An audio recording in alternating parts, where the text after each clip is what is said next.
राष्ट्रवादीच्या वतीनं सन्माननीय राज्यपाल महोदयांना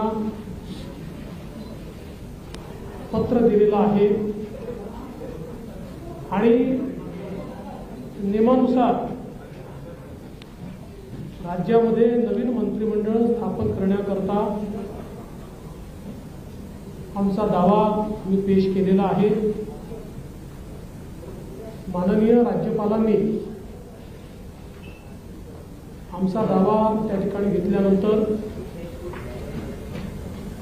आम्हाला 5 तारीख संध्याकाळी 5:30 वाजता शपथविधीची वेळ नेमून दिलेली आहे। आज भारतीय जनता पार्टी, शिवसेना, राष्ट्रवादी काँग्रेस, जनसुराज्य पक्ष, युवा स्वाभिमान पक्ष, रासप आणि अपक्ष अशी एक मोठी महायुती या ठिकाणी झालेली आहे। या सगळ्यांच्या सहीचं पत्र हे आम्ही दिलेलं आहे। मी विशेष आभार मानतो आमच्या शिवसेनेचे अध्यक्ष आणि राज्याचे विद्यमान मुख्यमंत्री माननीय एकनाथराव शिंदेजींचे की त्यांनी शिवसेनेच्या वतीनं माझ्या समर्थनार्थ पत्र दिलं आणि महायुतीचा मुख्यमंत्री म्हणून माझा शपथविधी करावा अशा प्रकारची विनंती त्यांनी माननीय राज्यपालांना केली आहे। त्याचप्रमाणे राष्ट्रवादी काँग्रेसच्या वतीनं राष्ट्रवादी काँग्रेसचे अध्यक्ष आणि उपमुख्यमंत्री माननीय अजितदादा पवार यांनी देखील त्याच आशयाचं पत्र देऊन मला मुख्यमंत्री म्हणून शपथ द्यावी अशा प्रकारची विनंती केलेली आहे।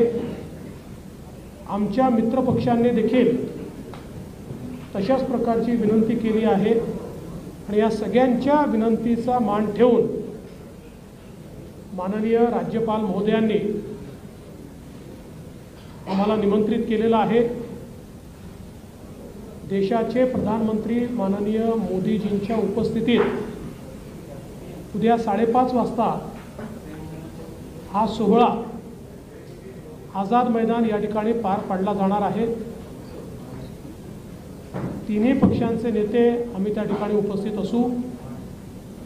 साहजिक आपला प्रश्न असणार आहे की किती लोकांच्या शपथविधी होतील वगैरे, याची माहिती तुम्हाला संध्याकाळी दिली जाईल। किती लोकांचा शपथविधी होईल या संदर्भातली सगळी माहिती जी आहे ती संध्याकाळी दिली जाईल। सगळे निर्णय आम्ही एकत्रितपणे यापूर्वीही घेतले आहेत आणि यापुढे देखील आम्ही एकत्रितपणे निर्णय घेणार आहोत। मुख्यमंत्री पद किंवा उपमुख्यमंत्री पद हे आमच्याकरता एक प्रकारची तांत्रिक किंवा टेक्निकल अरेंजमेंट आहे।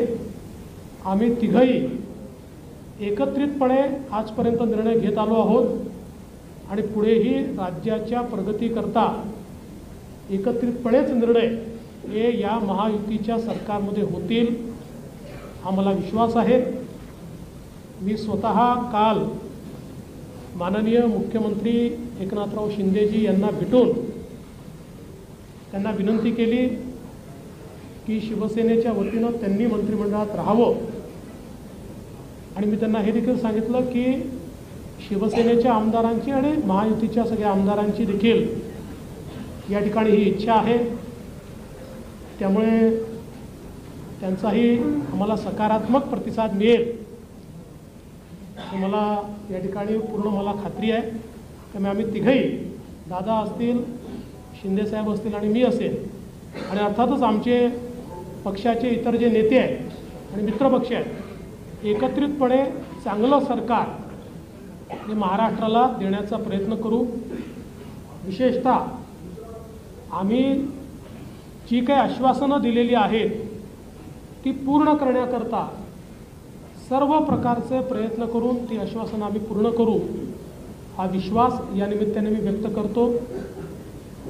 देशाचे आमचे प्रधानमंत्री माननीय नरेंद्र मोदीजी, आमचे राष्ट्रीय अध्यक्ष माननीय नड्डाजी, देशाचे गृहमंत्री आदरणीय अमितभाई शाह, त्याचप्रमाणे आमच्या मित्रपक्षांसमवेत आम्हाला सातत्याने पाठिंबा देणारे RPIचे माननीय रामदासजी आठवले यांचे देखील मी अतिशय मनापासून आभार मानतो। आणि यानंतर माननीय शिंदेसाहेब आणि दादा देखील बोलतील, पण आपल्या सर्वांना देखील उद्या आपण सर्वांनी 5:30 वाजता शपथविधी सोहळ्याला उपस्थित राहावं अशा प्रकारचं निमंत्रण मी देतो।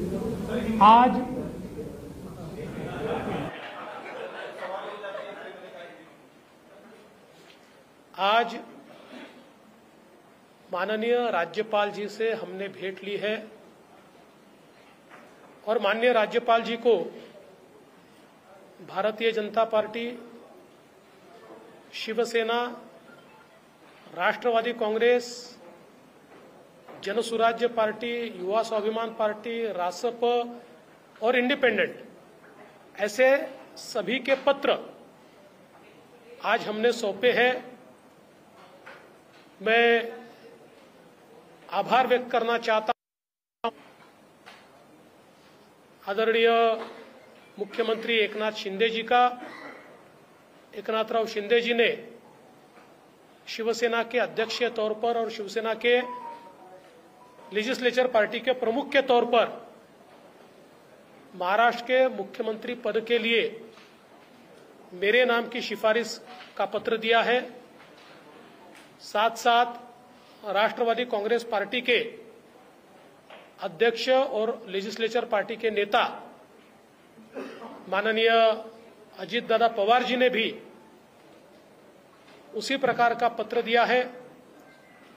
श्री विनय कोरे जी, रवि राणा जी, श्री गुट्टे जी साथ है, सभी ने इसी आशय का पत्र माननीय राज्यपाल जी को सौंपा है और इन सभी पत्रों को देखते हुए माननीय राज्यपाल जी ने हमें आमंत्रित किया है सरकार बनाने के लिए। नई सरकार का शपथ विधि ये 5 तारीख को शाम को 5:30 बजे विश्व गौरव भारत के प्रधानमंत्री माननीय नरेंद्र मोदी जी की उपस्थिति में संपन्न होगा। मुंबई के आजाद मैदान पर यह संपन्न होगा और इस शपथ विधि में तीनों पार्टी के नेता वहां पर रहेंगे। उसके बाद और किसका शपथ विधि होगा इसका फैसला हम शाम तक करेंगे। हमारी बैठकें हैं, उसके बाद हम शाम तक करेंगे। जैसा ही फैसला होगा वैसे आपको इत्तला दी जाएगी। कल मैं स्वयं माननीय हमारे मुख्यमंत्री एकनाथ शिंदे जी के पास गया था और एकनाथ राव जी को मैंने ये निवेदन किया था कि हम सभी की इच्छा है कि इस सरकार में वे स्वयं हमारे साथ रहे। शिवसेना के भी विधायकों की इच्छा है और महायुति के भी विधायकों की इच्छा है और मुझे पूर्ण विश्वास है कि वो हमारे साथ रहेंगे। और पिछले 2.5 सालों में शिंदे जी के साथ माननीय अजीत दादा और मैं, हम तीनों ने मिलकर साथ में मिलकर सारे निर्णय किए हैं और आज भी हमारे लिए ये जो पद है, ये पद एक प्रकार से टेक्निकल बात है। हम तीनों मिलकर और साथ में हमारे जो साथी पक्ष है उनको साथ में लेकर तमाम निर्णय करेंगे और महाराष्ट्र को नई ऊंचाइयों पर ले जाने का जो संकल्प हमने लिया है और विशेष रूप से महाराष्ट्र की जनता को जो वादे हमने किए हैं उन वादों को पूरा करने के लिए पूरी जी जान के साथ ये सरकार काम करेगी। मैं आज के इस मौके पर हमारे देश के प्रधानमंत्री आदरणीय नरेंद्र मोदी जी का बहुत बहुत आभार व्यक्त करता हूं कि उन्होंने मेरे जैसे एक कार्यकर्ता को लगातार नेतृत्व करने का अवसर दिया। साथ साथ हमारे राष्ट्रीय अध्यक्ष जगत प्रकाश नड्डा जी और हमारे गृह मंत्री अमित भाई शाह जी का भी मैं आभार व्यक्त करता हूं। हमारे साथ कंधे से कंधा मिलाकर महाराष्ट्र में जो हमारा साथ निभाते रहे हैं ऐसे केंद्रीय मंत्री माननीय रामदास जी आठवले, इनका भी मैं आभार व्यक्त करता हूं। हमारी पार्टी के शीर्ष के नेता राजनाथ सिंह जी, नितिन गडकरी जी, तमाम शीर्षस्थ नेतृत्व का मैं आभार व्यक्त करता हूं और हम सब लोग मिलकर महाराष्ट्र को एक अच्छी सरकार देंगे, इस प्रकार का संकल्प करते हुए महाराष्ट्र की जनता का मैं आभार व्यक्त करता हूं और अजित दादा से निवेदन करता हूं कि दादा आप सभी को संबोधित करें। खरं तर देवेंद्रजींनी सर्व सांगितलेलंच आहे। मी फक्त एक खुलासा करू इच्छितो की मी माझ्या वेगळ्या कामाच्या करता दिल्लीला गेलो होतो। मी कुणाला भेटायला गेलो होतो। तुम्ही मस्त चॅनलवाल्यांनी दादाला आज भेट नाकारली, उद्या भेट नाकारली। मी भेटायलाच गेलो नव्हतो तर भेट नाकारायचा प्रश्न येतो कुठं? मी गेलेलो होतो। त्या सगळ्यांनी माझी पत्नी सुनेत्रा पवारांना राज्यसभेवर सभासद केलेलं आहे। त्यांना 11 जनपद तो बंगला अलॉट झालेला आहे। मला कुठलाही जरी गव्हर्नमेंटचं घर असू द्यात, आमचं स्वतःचं घर असू द्यात, मला नीटनेटकं लागतं आपल्याला सगळ्यांना माहिती आहे। आणि म्हणून मी तिथं आर्किटेक्टला घेऊन काय नियमामध्ये गोष्टी करता येतात ते एक गोष्ट होती। आणि प्रफुल्लभाई आणि आम्हाला आमच्या केसेस ज्या चाललेल्या आहेत त्याच्याबद्दल मी कधी वकिलांना भेटलेलो नव्हतो। नेहमी प्रफुल्लभाईची इथली जबाबदारी दिल्लीची पार पाडायची। आपल्यालाही माहिती आहे काल पण तारीख होती ती पुन्हा पुढे ढकलली काहीतरी आमच्या चिन्हाची, तर तो पण एकदा विषय तो संपावा। तो आमचाही विषय तिथं सुप्रीम कोर्टामध्ये प्रलंबित आहे। अर्थात सुप्रीम कोर्ट त्याच्यामध्ये सगळ्यांची बाजू ऐकून घेऊन योग्य पद्धतीने निर्णय देईल। परंतु बागे कधी इकडच्या व्यापामुळे मला वकिलांना भेटता आलेलं नव्हतं। त्यांनाही भेटणं अतिशय गरजेचं होतं आणि अजून एक जवळच्या व्यक्तीचं नाते लग्न होतं। अशा 3 गोष्टीच्या करता मी गेलेलो होतो आणि तिथं गेल्यानंतर थोडासा इथल्यापेक्षा आराम मिळतो।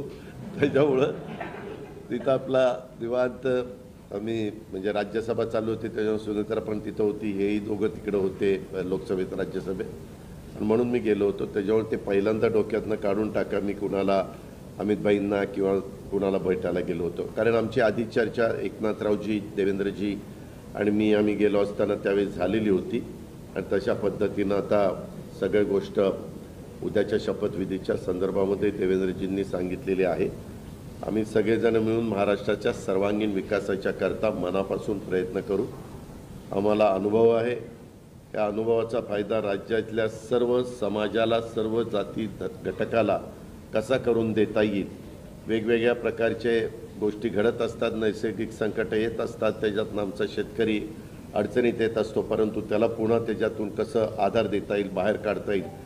आणि आता केंद्र सरकार पण त्या बाबतीत मागेही बरोबर होतं, आताही बरोबर आहे। आता 5 वर्ष आता ते अतिशय चांगलं बहुमत आहे की त्याच्यात आता कुठेही आम्हाला तिघांना पण ह्याला सांभाळा त्याला सांभाळा, हा तिकडे गेला, हा रुसला फुगला, आम्ही रुसून फुगून देणारच नाही, पण असं फार काही तिथं वेळ देण्याची जबाबदारी येणार नाही। ती चंद्रशेखर बावनकुळे आणि सुनील तटकरे त्यांच्या स्तरावर पार पाडतील आम्ही सरकारचं काम उत्तम पद्धतीनं पार पाडण्याचं काम मनापासून करू आणि जो आश्वासनं कालच्या आम्ही निवडणुकीच्या काळामध्ये दिली गेलेली आहेत ती आश्वासनांची पूर्तता करण्याच्या करता आम्ही योग्य पद्धतीनं राज्याला पुढे नेण्याचं काम करू आणि राज्य देशामध्ये सगळ्या राज्यांच्यामध्ये महाराष्ट्राचा एक वेगळा नावलौकिक आहे जो पहिल्यापासून स्वर्गीय यशवंतराव चव्हाण साहेबांनी सांभाळलेला आहे. तोच नावलौकिक आपल्या देशात प्रगतीपथावरचं नंबर 1चं राज्य म्हणून आपल्या राज्याची जी ओळख आहे ती पुढेही कायम आणि त्याच्यात भरच घालण्याचं काम हे आम्हा तिघांच्याकडनं आमच्या सरकारकडनं महायुतीकडनं निश्चितपणे केलं जाईल याबद्दलची खात्री मी आजच्या आपल्याशी चर्चा करत असताना महाराष्ट्रातल्या जनतेलाही देतो आणि इथं थांबतो. धन्यवाद. चालू आहे ना हे चालू आहे थांबूया. चालू आहे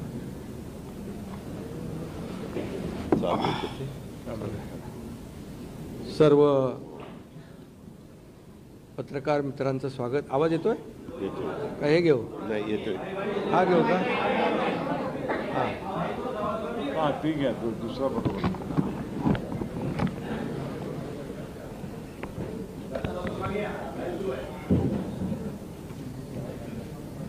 आज आम्ही राज्यपाल महोदयांची भेट घेऊन महायुतीचं सरकार स्थापन करण्याची परवानगी मागितली आणि राज्यपाल महोदयांनी परवानगी दिली. उद्या आझाद मैदानमध्ये संध्याकाळी 5:30 वाजता शपथविधी आहे. देवेंद्रजींनी देखील आपल्याला निमंत्रण दिलं आहे.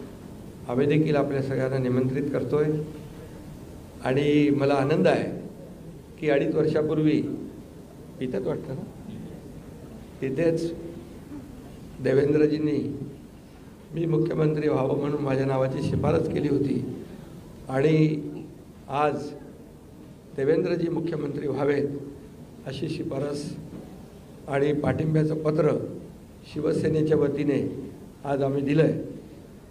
आणि यापूर्वीच तुमच्या पत्रकार परिषदेमध्ये शिवसेनेचा पाठिंबा आणि पूर्ण समर्थन भारतीय जनता पक्षाच्या उमेदवारांना देवेंद्रजींना आम्ही देऊन टाकला होता. आदरणीय प्रधानमंत्री मोदीजी आणि गृहमंत्री अमित शाह साहेब असतील आणि भारतीय जनता पक्षाचे अध्यक्ष नड्डाजी जो काही निर्णय घेतील त्याला पूर्ण समर्थन पाठिंबा शिवसेनेचा असेल अशा प्रकारची भूमिका मी यापूर्वीच घेतली. आणि कारण मगाशी दादा म्हणाले तसं तुम्ही बातम्या कुठून कुठे चालवता कुठे नेता काय ते त्याला तुम्हाला चर्चा नको. गावी गेलो तरी तुम्ही काय काय चालवत असता. त्यामुळे मी अगदी मन मोकळेपणाने माझी भूमिका स्पष्ट केली. अतिशय खेळीमेळीच्या वातावरणामध्ये हे सरकार स्थापन होत आहे याचा आनंद आहे मला. खरं म्हणजे आतापर्यंतच्या इतिहासामध्ये एवढं बहुमत महायुतीला कधी मिळालं नव्हतं आणि या महाराष्ट्रातल्या तमाम जनतेने व त्यामध्ये सर्वच आहेत आमच्या लाडक्या बहिणी लाडके भाऊ लाडके शेतकरी सर्व घटक या राज्यातला प्रत्येक मतदार याने महायुतीवर मतांचा वर्षाव केला. आणि एक ऐतिहासिक आणि दैदिप्यमान असा विजय या ठिकाणी महायुतीला मिळाला. यामागे नक्कीच गेल्या 2.5 वर्षाचं काम जे आहे आम्ही केलं तिघांनी मिळून. आणि आमच्यामध्ये काही कोणी मोठा कोणी छोटा असं काही नव्हतं. आम्ही एक टीम म्हणून काम करत होतो. आमचा उद्देश एवढाच होता की मला काय मिळालं यापेक्षा महाराष्ट्रातल्या जनतेला आम्ही काय देणार आहोत हे महत्त्वाचं होतं. आणि एक सर्वसामान्यांचं सरकार म्हणून आम्ही काम केलं आणि म्हणून सर्व मतदारांना मी मनापासून धन्यवाद यापूर्वीच दिलेत. आणि खरं म्हणजे राज्य चालवताना अनेक निर्णय आम्ही जे घेतले जे विकास प्रकल्प आपल्या सगळ्यांना माहीत आहेत. मी त्याची एकदा डिटेलमध्ये बोलू इच्छित नाही परंतु जे विकास कामं महाविकास आघाडीने थांबवली होती जे प्रकल्प थांबवले होते या महाराष्ट्रातल्या जनतेसाठी आवश्यक होते या महाराष्ट्राला 10-20 वर्ष मागे नेणारा निर्णय महाविकास आघाडीने घेतला आमचं सरकार आल्यानंतर तात्काळ ते प्रकल्प आम्ही सुरू केले, मार्गी लावले आणि त्याचे उद्घाटनही आदरणीय प्रधानमंत्री मोदीजींच्या हस्ते केले. याचा देखील आनंद आणि समाधान आम्हाला आहे. शेवटी सरकार कुणासाठी असतं? सरकार हे सर्वसामान्यांसाठी असतं, लोकांसाठी असतं, राज्याच्या विकासासाठी असतं आणि ते आम्ही तंतोतंत पालन करण्याचं आणि त्याचं नियोजन करण्याचं काम आम्ही 2.5 वर्षात केलं.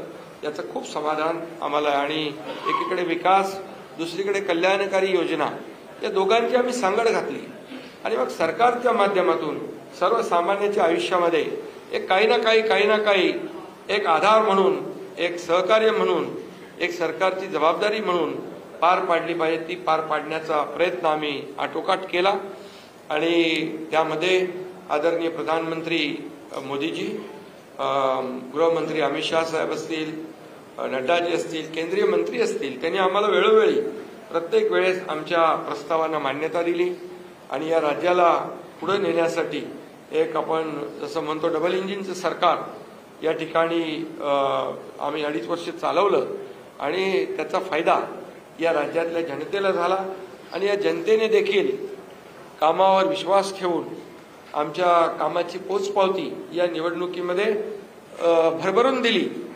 आपल्यालाही कोणालाही किंवा अनेक सगळे अंदाज वर्तवणारे जे सगळ्या एजन्सी असतात, एक्सपर्ट असतात, त्या सगळ्यांचा अंदाज या ठिकाणी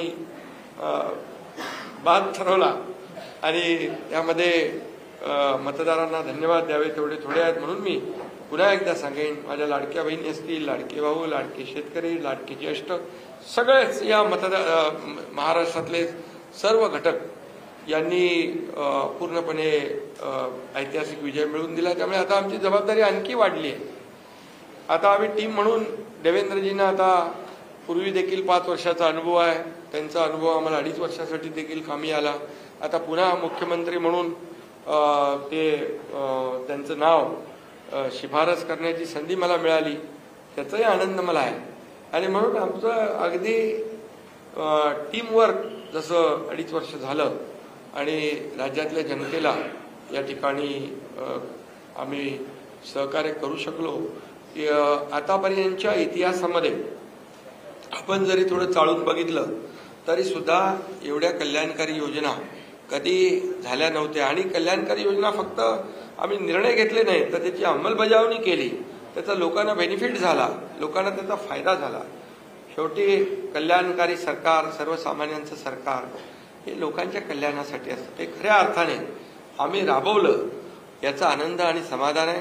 त्यामुळे मी पुन्हा एकदा देवेंद्रजींचं मनापासून अभिनंदन करतो की पुढचा आपला जो प्रवास आहे तो अतिशय यशस्वी आणि राज्याला पुढे नेणारा, या राज्याचा विकास करणारा आणि सर्वसामान्यांना न्याय देणारा ठरेल आणि त्यामध्ये नक्कीच आपला सर्वांचा सहभाग असेल, सहकार्य असेल.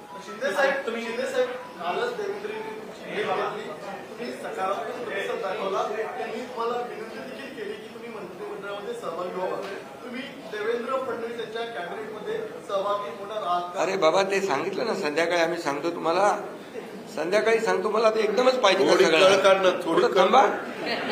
देवेंद्रजी माझ्याकडे आले, त्यांचा मनाचा मोठेपणा आहे, त्यांना धन्यवाद देतो.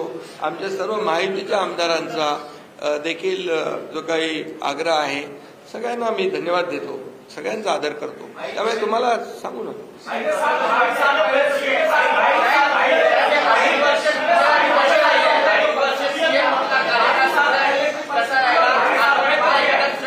अरे बाबा, एवढी कामं केली की आठवणीतलं एक क्षण काय सांगू.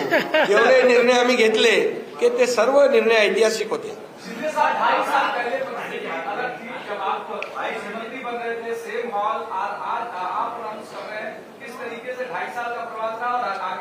बहुत खुशी है मुझे कि 2.5 साल में हमारी सरकार ने, महायुति सरकार ने और हम तीनों ने और हमारी टीम ने जो काम किया है वो उल्लेखनीय है. उसके इतिहास में उसका सुनहरे अक्षरों में लिखा जाएगा. इतने बड़े निर्णय लिए जिसकी हमें खुशी है. तब्येत चांगली आहे. आवाज थोडा, अरे आता तब्येत होते चांगली ना, लगेच कसं जोरात बोलू. कल देवेंद्र फडणवीस जी सीएम पद की शपथ ले रहे हैं, क्या आप और अजीत दादा पवार साहब भी कल डिप्टी सीएम पद की शपथ लेंगे? अरे भैया, अभी तो कहा, देवेंद्र जी ने भी कहा, मैं भी कह रहा हूँ, रुको थोड़ा, अभी शाम तक रुको, अभी कल शपथ ली है ना. उनका समझ में आएगा, मैं तो लेने वाला हूँ.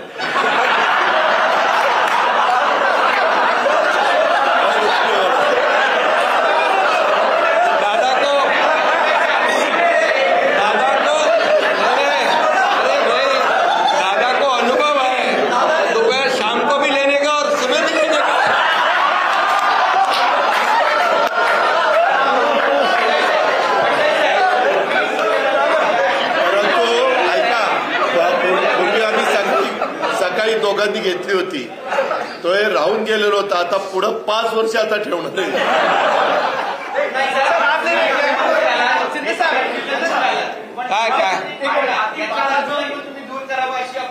अरे सगळे कन्फ्युजन दूर होतील, थोडी कळ काढा, काही कन्फ्युजन ठेवणार नाही, सगळं क्लिअर. काही कन्फ्युजन नाहीये.